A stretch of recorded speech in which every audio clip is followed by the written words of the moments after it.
Bueno, ¿cómo les va? Aquí estamos de nuevo con este encuentro asincrónico que estamos grabando, que ojalá les pueda ser útil cuando lo vean. Eh, la pregunta que nos guía en este caso es el qué, y el qué se refiere específicamente a los conceptos, las palabras que utilizamos ya directamente en en el título de este curso. Ya vamos a ver si avanzamos sobre la idea de conducción, sobre la idea de política, sobre la idea de estrategia, sobre la idea de representación, retomar un poco aquello que Analía planteó en el encuentro anterior y que me parece que es trascendente para poder entender cuáles son los desafíos del momento. Así que, bueno, de hecho me parece interesantísimo retomar de alguna forma lo que planteamos, estas dos vertientes que planteamos en el encuentro anterior. Por un lado, el para qué, que traté de desarrollar yo en la primera parte, y el condicionamiento que tiene hoy por hoy nuestra realidad a partir de entender que la misma cultura, las mismas condiciones del avance de este siglo XXI nos ponen en una situación de individuación profunda, donde se genera entonces una tensión entre lo que nosotros consideramos que es nuestro para qué, que es esta necesidad de interpretar, de representar y de conducir a nuestras compañeras y nuestros compañeros en el logro de los derechos básicos, tanto de los trabajadores como de la población en su conjunto, y una situación generada por esta cultura, tanto la cultura de- del, del neoliberalismo, esta cultura individualista y aislacionista, si podemos llamarlo así,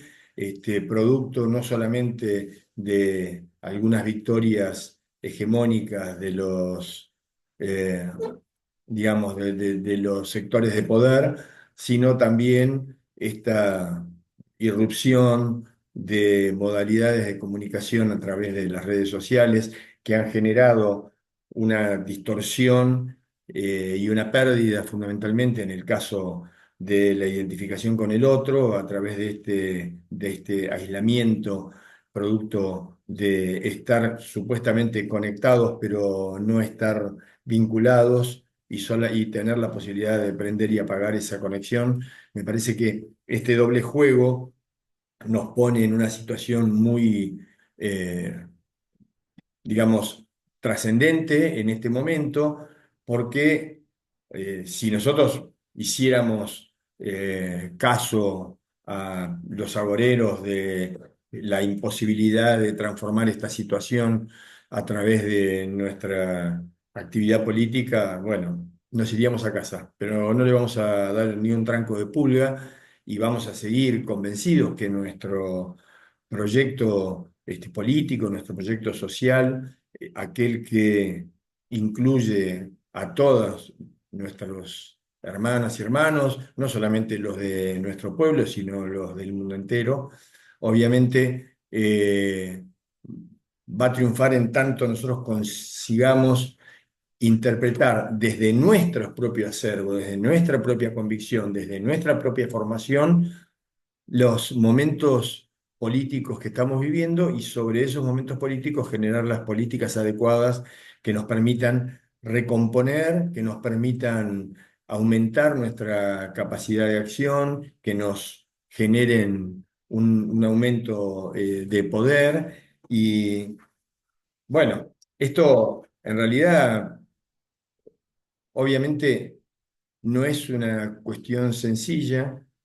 porque, insisto, venimos de un momento, o sea, y de un aprendizaje político. Yo que nací en la mitad del siglo pasado, y formo parte de toda una generación que en realidad vivió un momento político muy particular en el mundo, donde los movimientos de liberación nacional empezaban a abrirse paso, donde los movimientos populares tenían a su vez victorias que eran importantísimas y que hacían de alguna forma, eh, digamos, de alguna forma hacían temblar a los poderes concentrados. Bueno, hoy por hoy con estas nuevas culturas, esta implosión que planteaba Analía en su momento cuando hablaba de cuál era la explicación que se le podía dar a esto, que no era un estallido lo que ocurría, sino que, o sea, cada uno de nosotros implosionaba y se disociaba y se aislaba del mundo. Bueno, en ese caso, la posibilidad de generar vínculos de representación y vínculos de adhesión se hacen cada vez más difíciles, y eso asociado también a errores políticos que hemos cometido del campo popular y que nos ha llevado a tener incluso con la sociedad y con los sectores sociales, con las clases sociales que nosotros eh, consideramos que son, del que formamos parte, muchas veces nos encontramos con lenguajes diferentes que no nos permiten entendernos y no nos permite comprendernos, y por lo tanto está, insisto, en nosotros fundamentalmente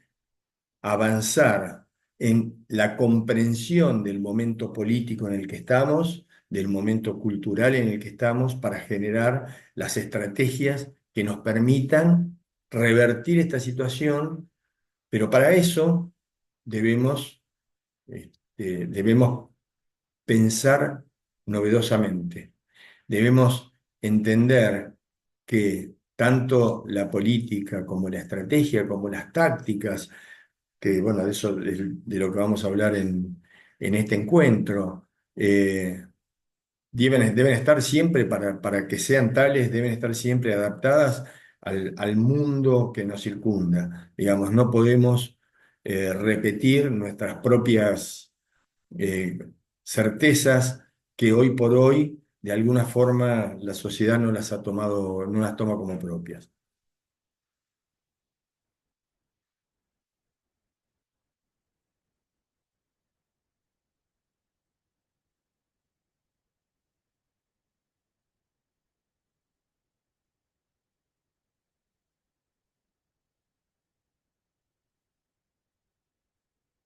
Ahí está, ahora sí. Bueno, volvemos entonces a, a utilizar la pantalla como guía para poder desarrollar este encuentro. Y aquí habíamos planteado, eh,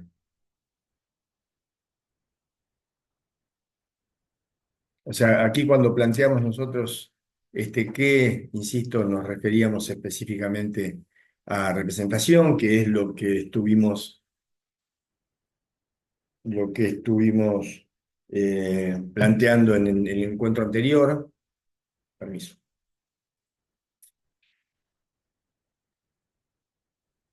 Vamos a avanzar un poco sobre conducción y sobre algunas conceptualizaciones de la conducción.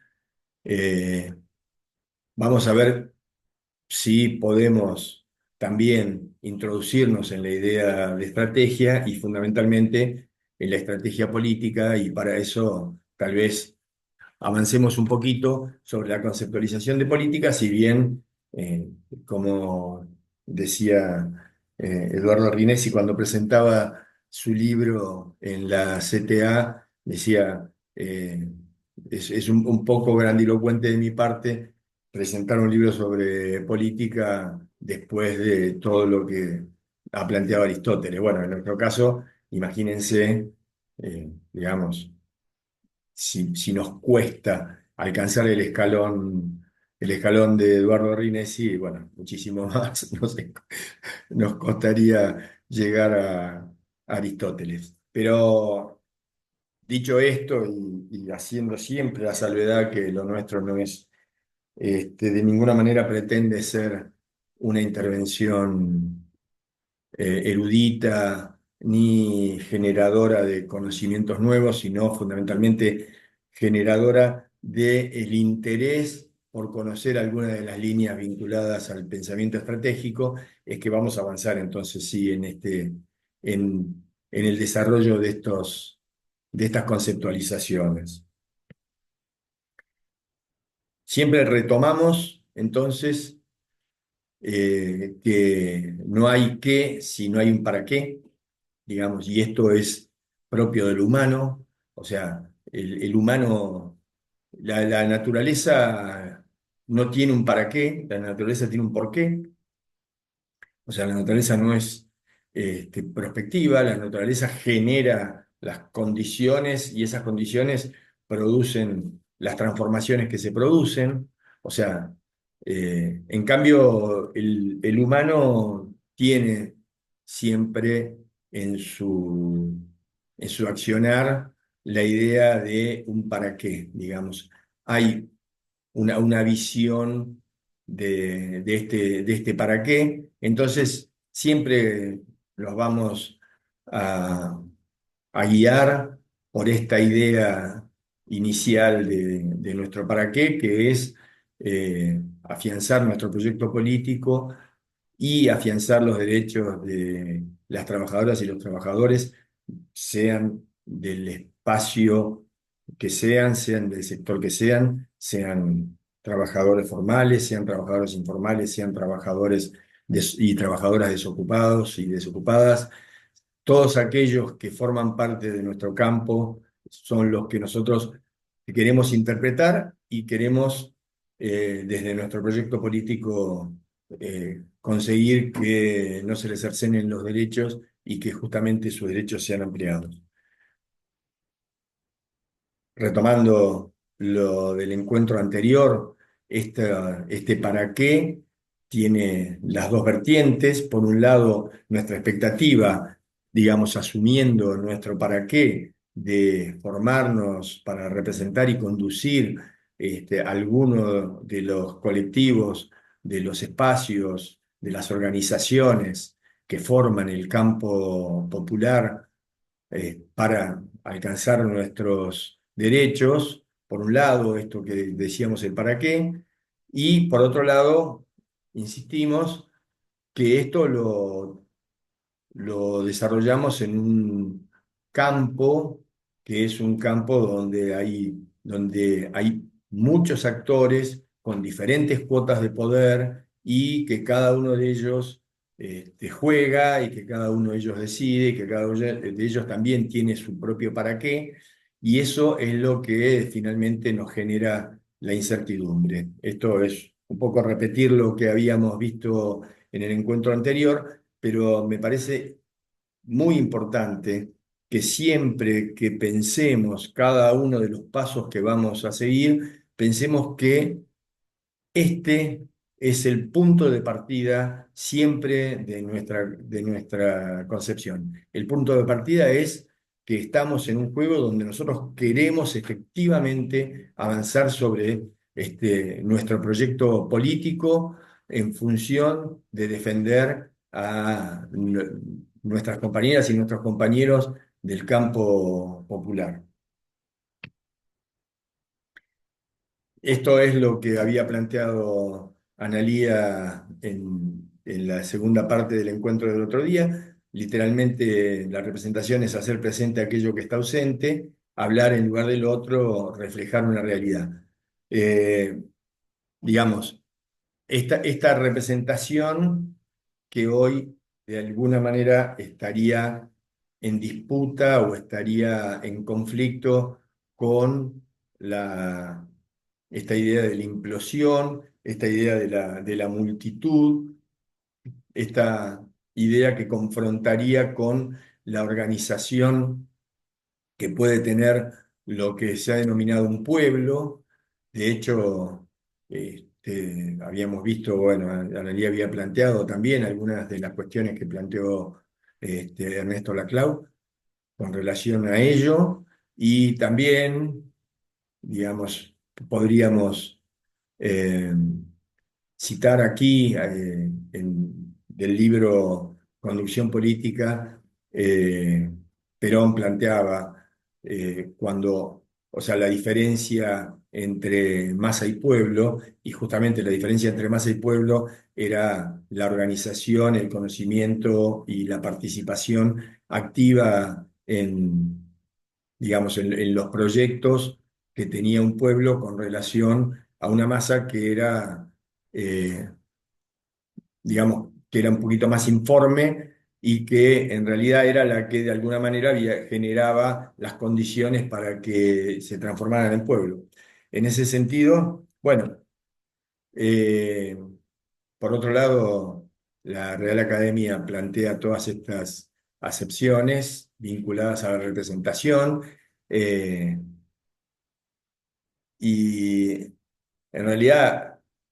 aquí tenemos, y después también lo vamos a ver esto mismo cuando planteemos la idea de actores, quiénes son actores en el campo en disputa, y ahí también vamos a tener una expresión que está vinculada con la representación, pero bueno, la representación puede ser eh, lo que planteaba Analía, hacer presente aquello que está ausente, hablar en lugar del otro, o un conjunto de personas que representa una entidad, colectividad o corporación, pero también es interesante porque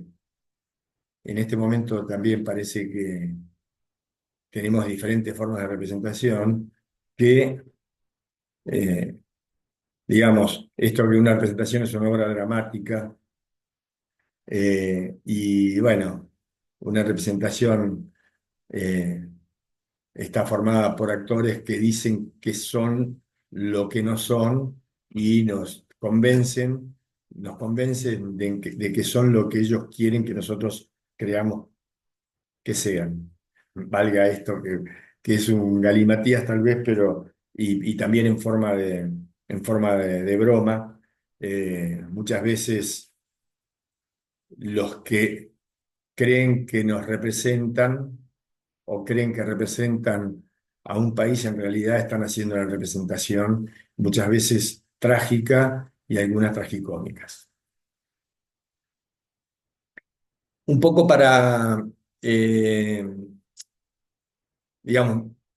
yo traje esta expresión del subcomandante Marcos, que en realidad, eh, en su momento, porque me parece que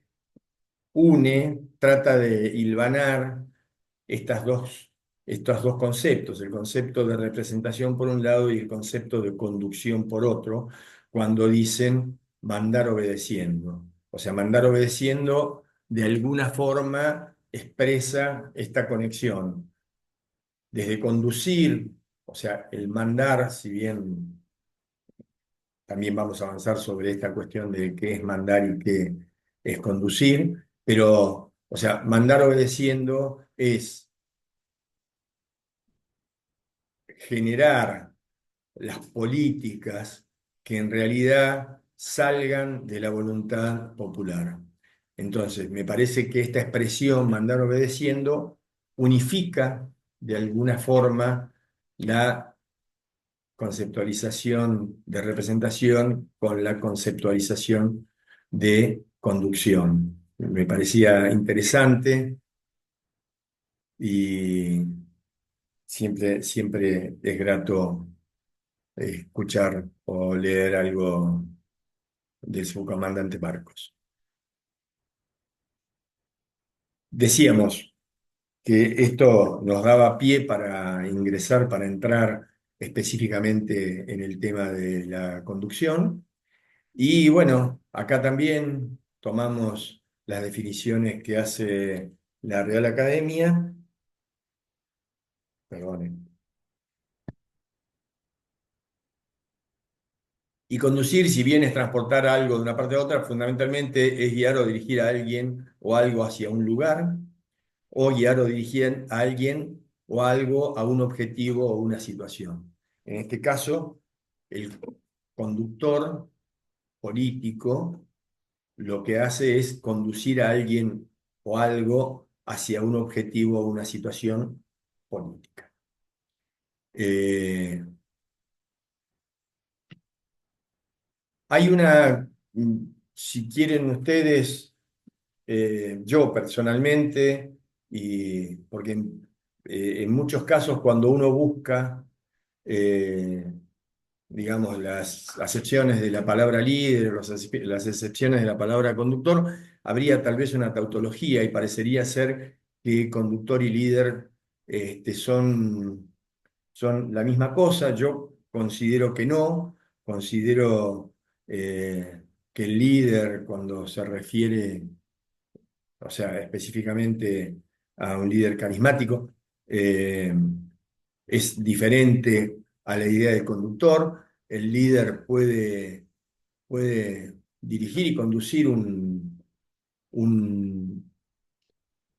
grupo, un colectivo, un ámbito, un espacio, un campo, pero el conductor es el que tiene las herramientas como para generar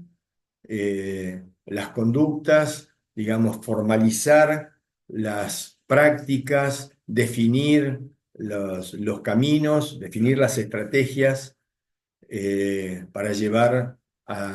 digamos, a buen puerto al ámbito que le toca conducir. Eh, Esto me parece que está abierto, por supuesto, a discusión. Yo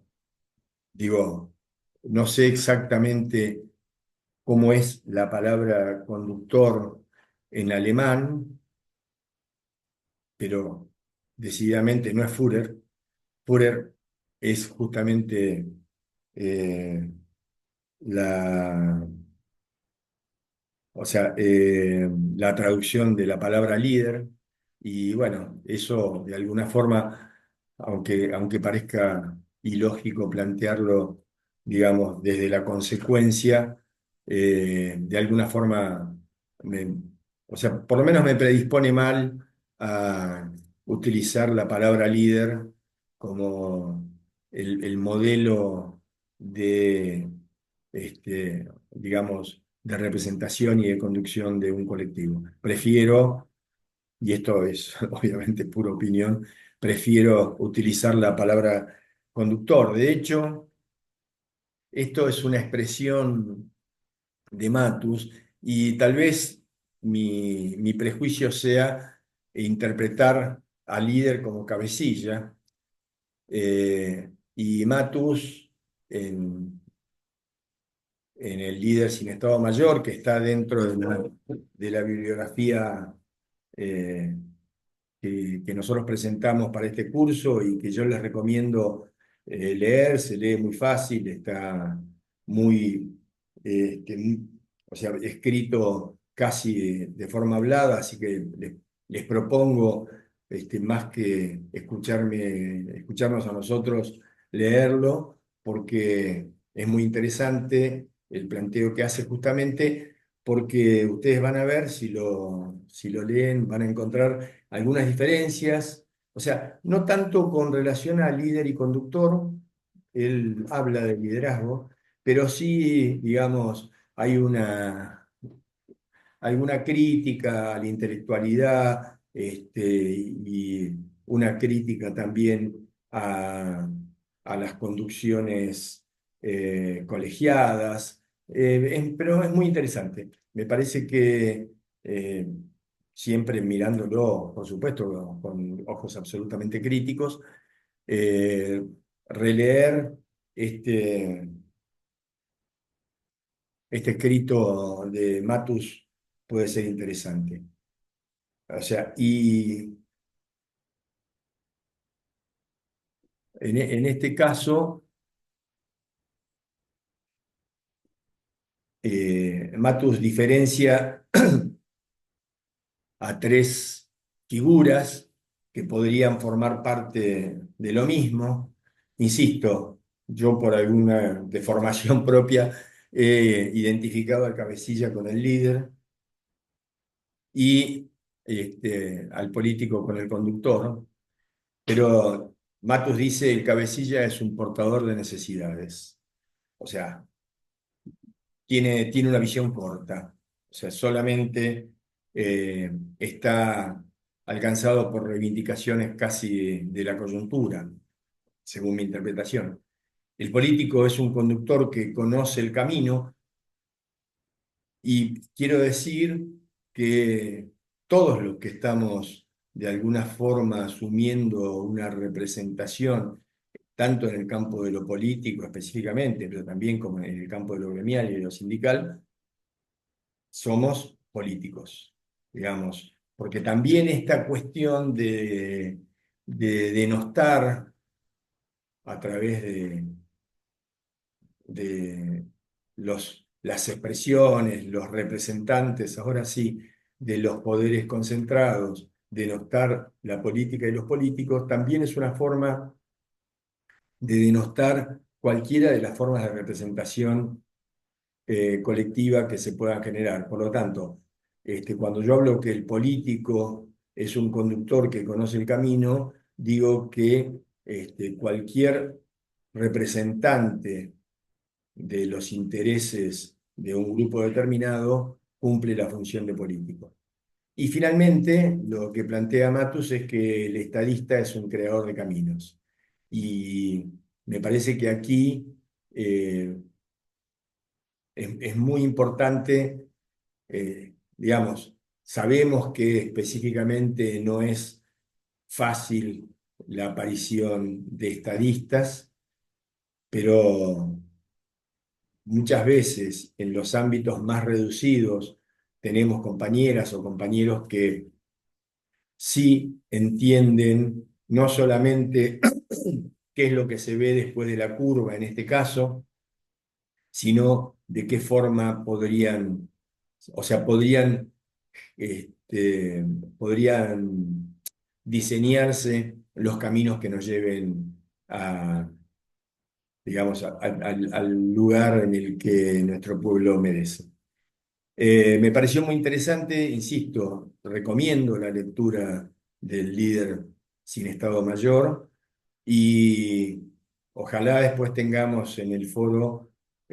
un ámbito de discusión sobre cuestiones que plantea, porque, insisto, no todas las cuestiones que plantea son, eh, digamos,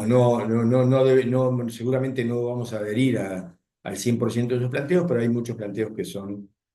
muy ricos, muy necesarios y muy basados en la realidad y situados, como diría él mismo, en los espacios y los ámbitos de decisiones políticas. Aquí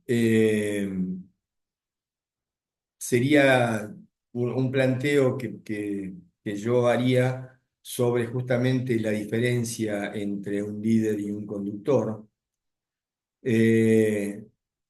o sea, probablemente un conductor requiera una capacidad de liderazgo, requiera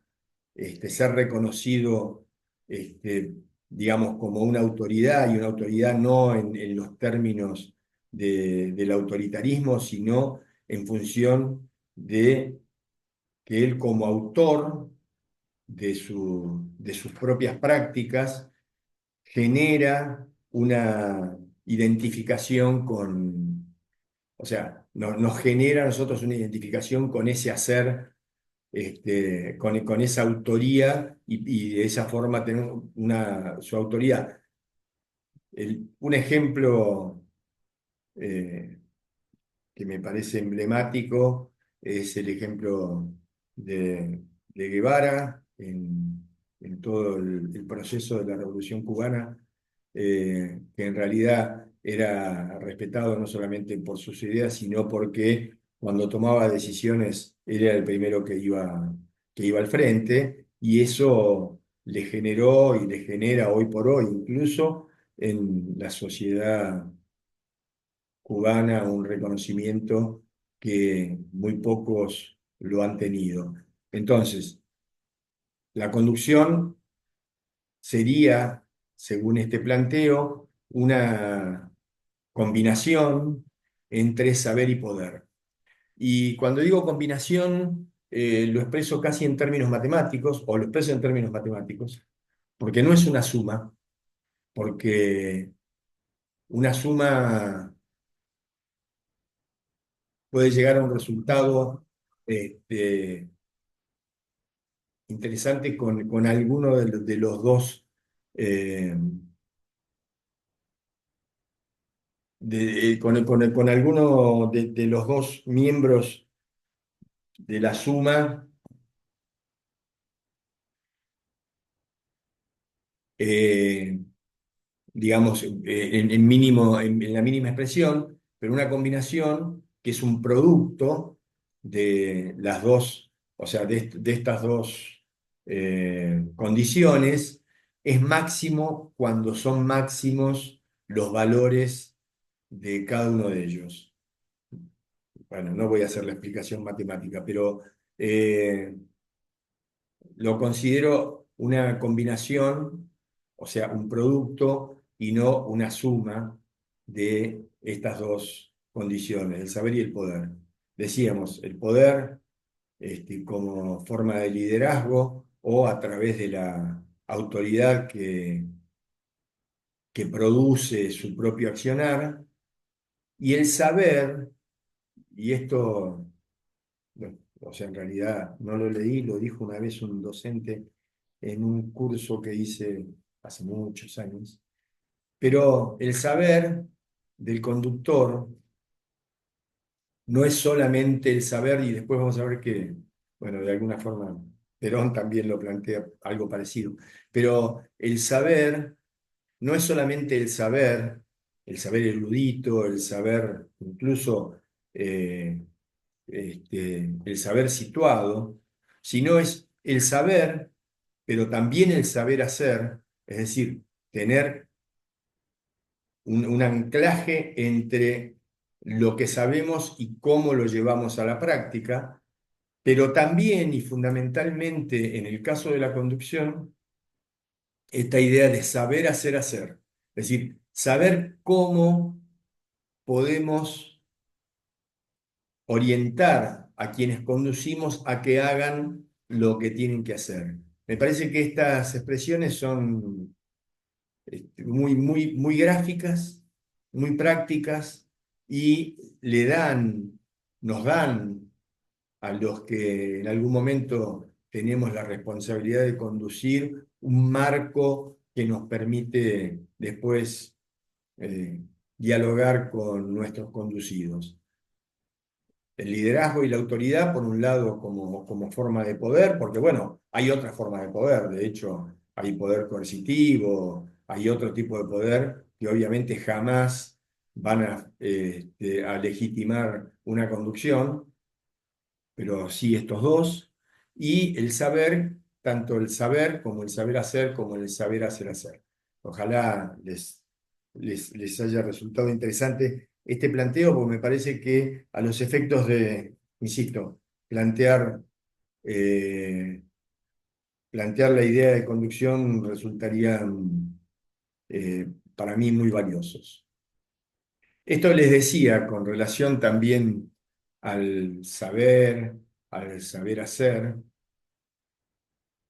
y al saber hacer hacer. Perón en el libro Conducción Política, que también está dentro de la bibliografía que ofrecimos para estos encuentros, en un momento él plantea justamente estas tres, eh, digamos, estas tres instancias de la conducción, ¿no? O sea, aquellos que... Y después por eso insisto, y es muy importante que cuando lean o sea, si van a tener tiempo y ganas de leer estos textos, puedan confrontar el- este libro de conducción política, que en realidad es la transcripción de un curso que dio en el año 51, eh, mientras era presidente, eh, y el libro de Matus un líder sin Estado Mayor, porque van a encontrar algunas coincidencias que me parecen interesantes a los fines de consolidarnos en este conocimiento y en esta idea de la conducción. Bueno, ustedes lo habrán leído ya, pero yo lo voy a leer para pasar a otra diapositiva. Dice, Perón decía que si nos quedamos en la doctrina somos predicadores, si solamente tenemos la teoría somos diletantes, que decimos todo lo que hay que hacer, pero no hacemos nada, saber hacer. Y si conocemos solamente las formas de ejecución, las hacemos rutinaria y mecánicamente y no dejamos macana por hacer. Es decir, esto es lo que no queríamos que nuestro curso también repitiera, esta idea de generar algoritmos, de mecánicas, digamos, funcionales, de modos de enfrentar determinadas situaciones, sino tratar de ingresar a ellas a partir de entender cuál es el ámbito, cuál es el marco en el que nos movemos para tomar esas decisiones. Eh, si ello no ocurre, seguramente nos transformemos en esto, en repetidores de algunas prácticas que para otros han sido exitosas y que probablemente sin una lectura del espacio y el tiempo en el que estamos actuando, seguramente, casi con seguridad, van a fracasar. Bueno, esto que también ya lo habíamos visto eh, con relación a la práctica política y la práctica de conducción, insisto, con esta idea de esta tragedia, recuerden, lo reitero, que por más que nos preparemos, por más que tratemos de interpretar el momento, de situarnos en el momento político en el que vamos a actuar, probablemente a pesar de tratar de conocer cuáles pueden ser las expectativas de los otros actores que intervienen en el campo, siempre vamos a tener la incertidumbre y esa incertidumbre nos va a resultar, eh, digamos, va a resultar en lo que Rinesi planteaba, este, la tragedia de la acción, pero también recuerden que la tragedia de los valores es aquella que muestra la diferencia y la distancia que puede haber entre una ética política y una ética de la moral individual. Bueno, esto lo traje un poquitito para refrescar también cuál es la limitación, o sea, cuál es la expectativa, pero también cuál es la limitación que tiene nuestra práctica de conducción y de la que muchas veces nos generan estas incertidumbres que nos inmovilizan. Pero bueno, tenemos que entender que en la política, de alguna forma, tenemos que ser optimistas con relación a las acciones que llevemos a cabo. Digamos, el pesimismo se lo podemos dejar a los filósofos, pero un optimismo que esté vinculado a nuestra propia acción, no a esperar que otros nos resuelvan nuestras propias intervenciones. Eh, Cuando pensamos específicamente en la cuestión de la conducción, o sea, cuando queremos llevar a cabo nuestro plan de conducir un espacio, un grupo, un movimiento, un campo, como puede ser el campo popular, tenemos que tener la convicción de que sin la satisfacción de las necesidades primarias no hay ejército ni pueblo que soporte una guerra. Es decir, si estamos en lucha, si estamos en conflicto y necesitamos en ese conflicto sumar nuestra fuerza propia, sepamos no solamente por convicción política, sino también por convicción estratégica, que nuestros compañeras y nuestros compañeros tienen que tener las necesidades primarias satisfechas para, para que asuman la lucha con todo el fervor que es necesaria asumirla. Este, esta frase se encuentra en un texto que también forma parte de la bibliografía, que, bueno, como dice allí, que se llama La Guerra Psicológica, que es una versión taquigráfica también de un curso que dio Ramón Carrillo en la Escuela Superior de Guerra a los generales de esa época, donde hacía justamente estos planteos muy interesantes, algunos se parecerían incluso, de hecho, fuera de época, pero muy interesantes porque él planteaba, o sea, cuestiones vinculadas al frente de batalla, pero también vinculadas a la retaguardia y al apoyo de cada uno de los pueblos. Y daba, o sea, en el texto hay una mención bastante extensa a la campaña de San Martín en la liberación de Lima. Y bueno, es muy interesante justamente por la visión estratégica de San Martín en esa intervención, y que San Martín llegó, digamos, a liberar la ciudad de Lima sin disparar un solo tiro. Y que en realidad las muertes que tuvo el ejército de San Martín fueron por enfermedades y no por combates. Es muy interesante, se los recomiendo, ojalá lo puedan leer. Eh, y insisto, y lo voy a repetir y seguramente los va a aburrir, pero lo importante de estos encuentros es que, eh, que sean un pretexto para que ustedes se arrimen, los que no lo han hecho, a esta bibliografía, a estos autores, y que los que lo han hecho lo compartan su interés, compartan también sus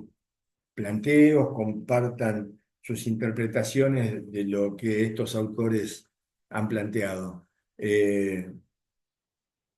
Eso, si consiguiéramos eso con estos encuentros, bueno, nos sentiríamos absolutamente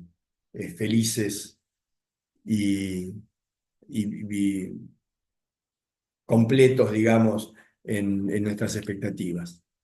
Bueno, esto que es un decálogo de 15 puntos, en realidad no es un decálogo que lo haya escrito textualmente así, esto está sacado de eh, de un artículo que se escribió en Página 12, donde justamente hablaban del libro Conducción Política y lo consideraban un libro anti-Maquiavelo, justamente porque en estos 15 puntos Perón plantea fundamentalmente la cuestión ética, y eso contrapuesto a esta idea, para mí, de alguna manera, o sea, errada de Maquiavelo como alguien no ético, digamos. Me parece que lo que planteaba Maquiavelo justamente era esta disociación entre la moral del gobernante y la moral individual, pero no planteaba de ninguna manera una ruptura de la ética en la acción política, sino que la acción política tenía su propia ética. Bueno, estos son los 15 puntos que están planteados en en este libro. O sea, importante aquí plantear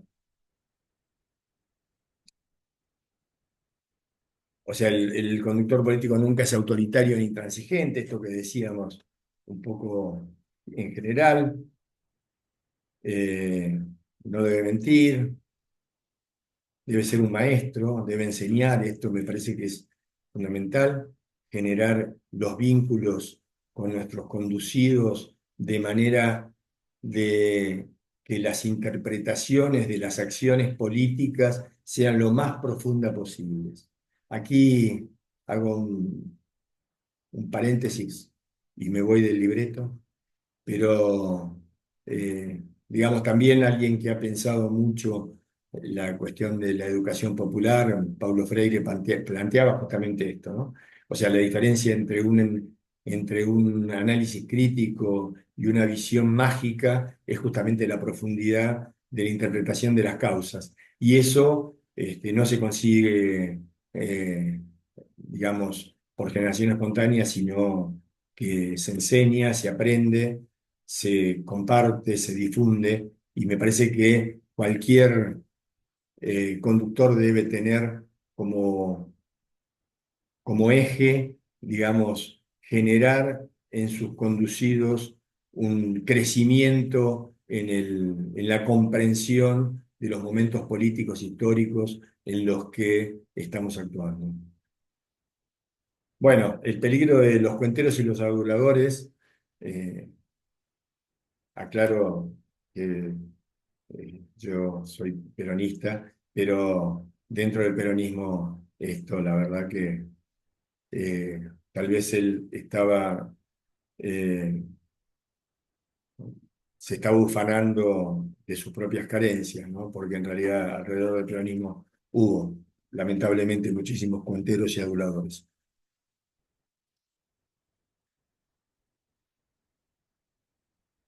O sea, capaz de concebir bien y tener fuerza suficiente para ejecutar bien, trabajar para los demás y no para sí mismo, no ir al choque, persuadir, no mandar,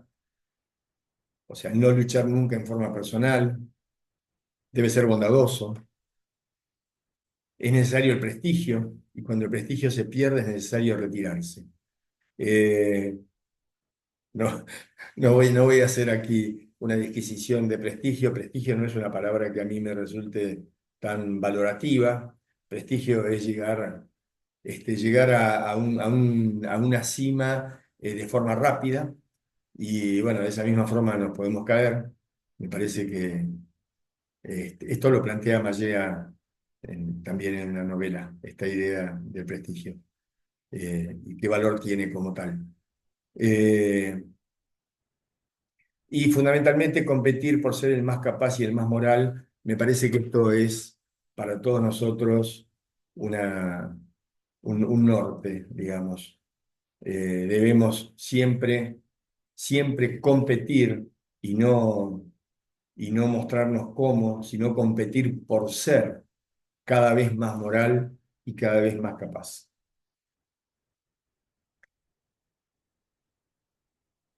Retomando ahora algunas de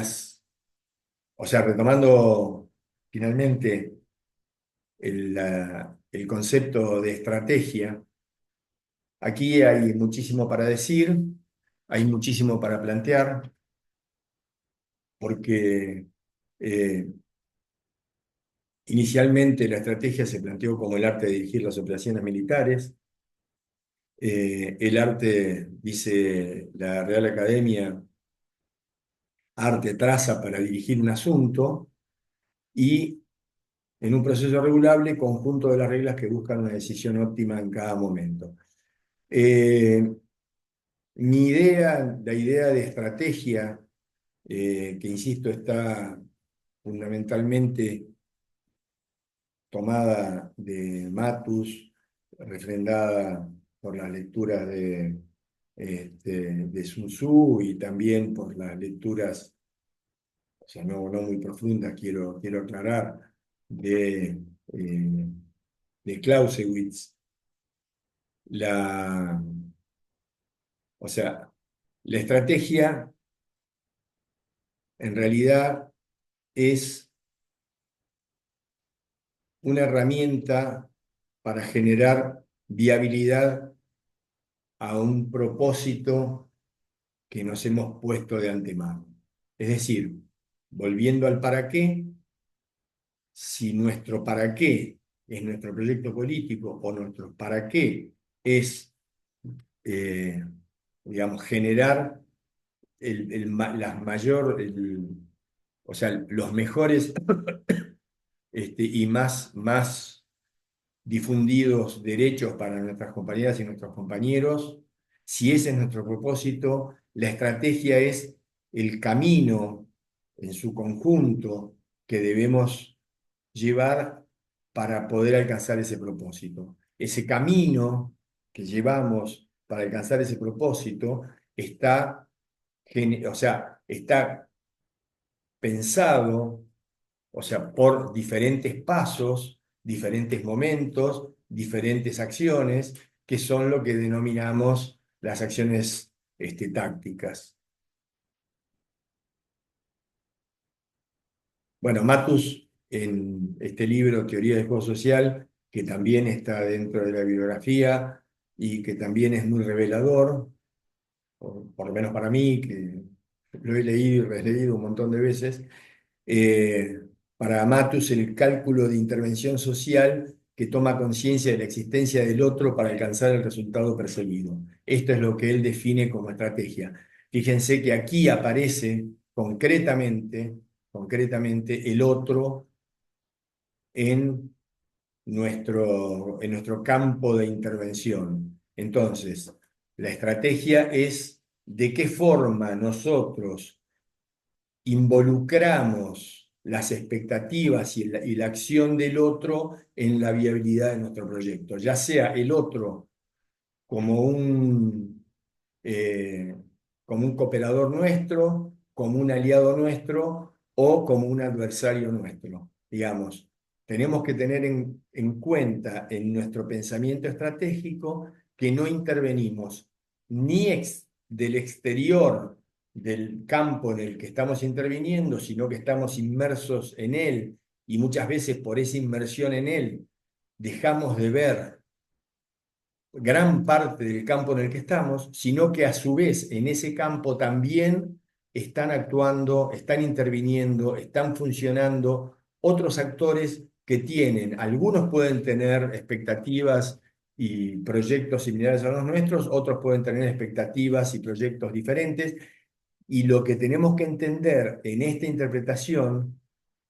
es que sus expectativas no son las nuestras y que nosotros no podemos interpretar sus expectativas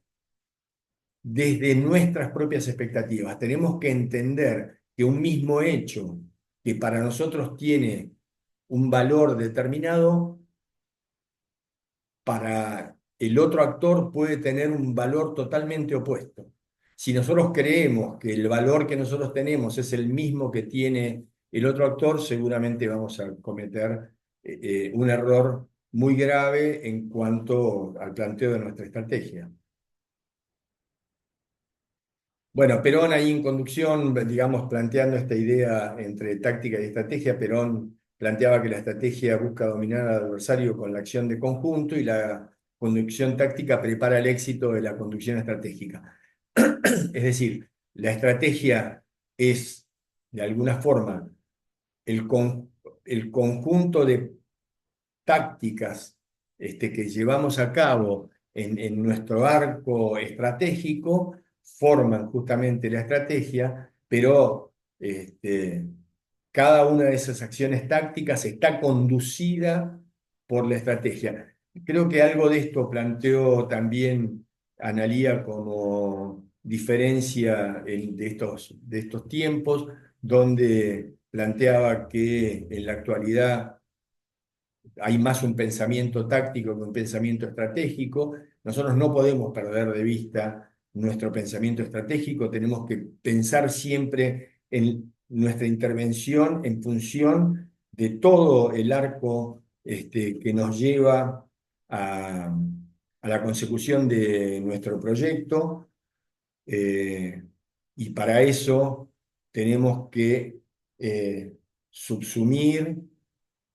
las tácticas a nuestro proyecto estratégico. Digamos, esto que seguramente ustedes han escuchado o que han repetido, o que han leído, esta idea del tacticismo, en realidad el tacticismo lo único que hace es romper con nuestro para qué. Muchas veces los caminos tacticistas que fluctúan alrededor de un arco estratégico, lo único que hacen es desviar ese acto estratégico y transformar el punto de llegada al que nosotros a la situación a la que queríamos llegar por una situación novedosa, nueva, que muchas veces está en conflicto y en contradicción con nuestra propia expectativa. Por lo tanto, insisto en esto,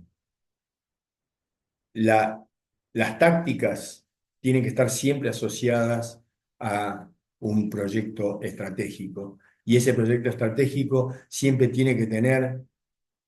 como objetivo la situación a la que nosotros queremos llegar. Digamos, el para qué siempre está generando una necesidad de un qué. Muchas veces nos, eh,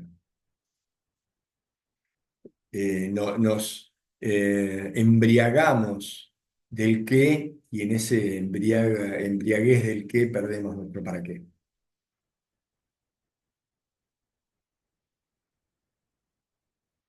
Dice, decía Perón, estrategia política es la serie de medidas y acciones que la conducción general establece dentro del marco total para preparar las mejores condiciones de lucha táctica en los lugares donde ella se realiza. Y la lucha táctica, o sea, la táctica política, es la acción puesta en movimiento en los sectores de acción política para vencer en la lucha dirigida contra los adversarios. Esto, insisto, para mí es una verdad medias. La estrategia conduce a la táctica y no como parecería ser que lo está planteando Perón en en el primer punto. Eh, bueno, no avanzamos sobre algunas de las cuestiones planteadas por Sun Tzu y por Clausewitz, que también están en la bibliografía. El libro de Sun Tzu se lee muy fácil, es muy lindo, es casi un conjunto de aforismos, vale la pena leerlo porque plantea, digamos, algunas cuestiones de conocerse a sí mismo y conocer a los adversarios, que esto parece, eh, digamos, una perogrullada, pero forma parte indisoluble de la visión estratégica. Y finalmente, digamos, cuando planteamos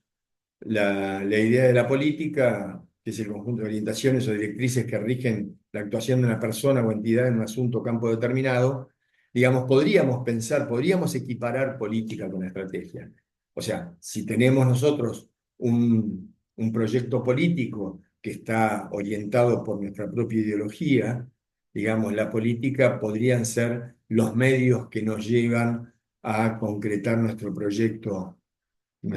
final, que es nuestro proyecto político. O sea que la política es una actividad, la política es una actividad conducente hacia un proyecto político, hacia un proyecto, digamos, si decimos un proyecto político, estaríamos haciendo una tautología, hacia un proyecto de vida, hacia un proyecto eh, de, de país, un proyecto de región, ¿sí? Eh, Y aquí, obviamente, cuando planteamos la política, planteamos que, o sea, esta idea del poder, digamos, no hay política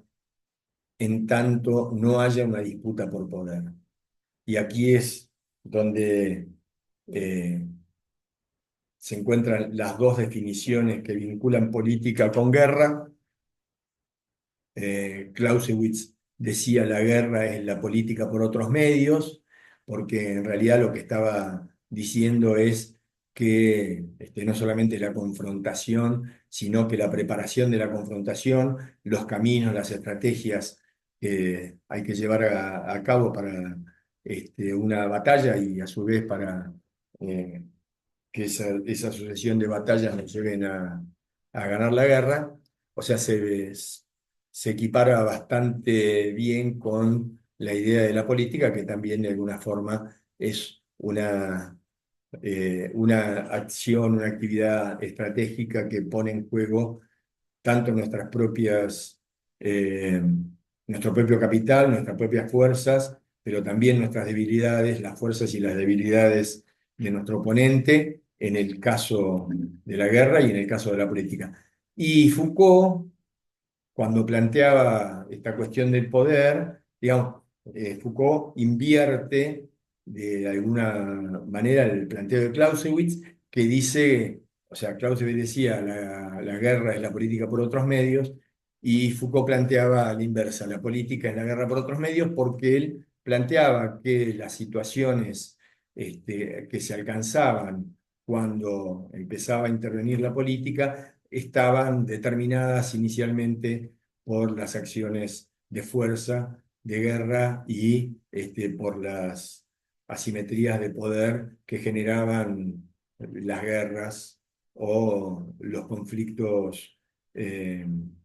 cruentos, digamos.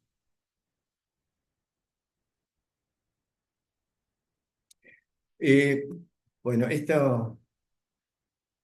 en realidad, eh, y con esto vamos a finalizar de esta parte. Eh,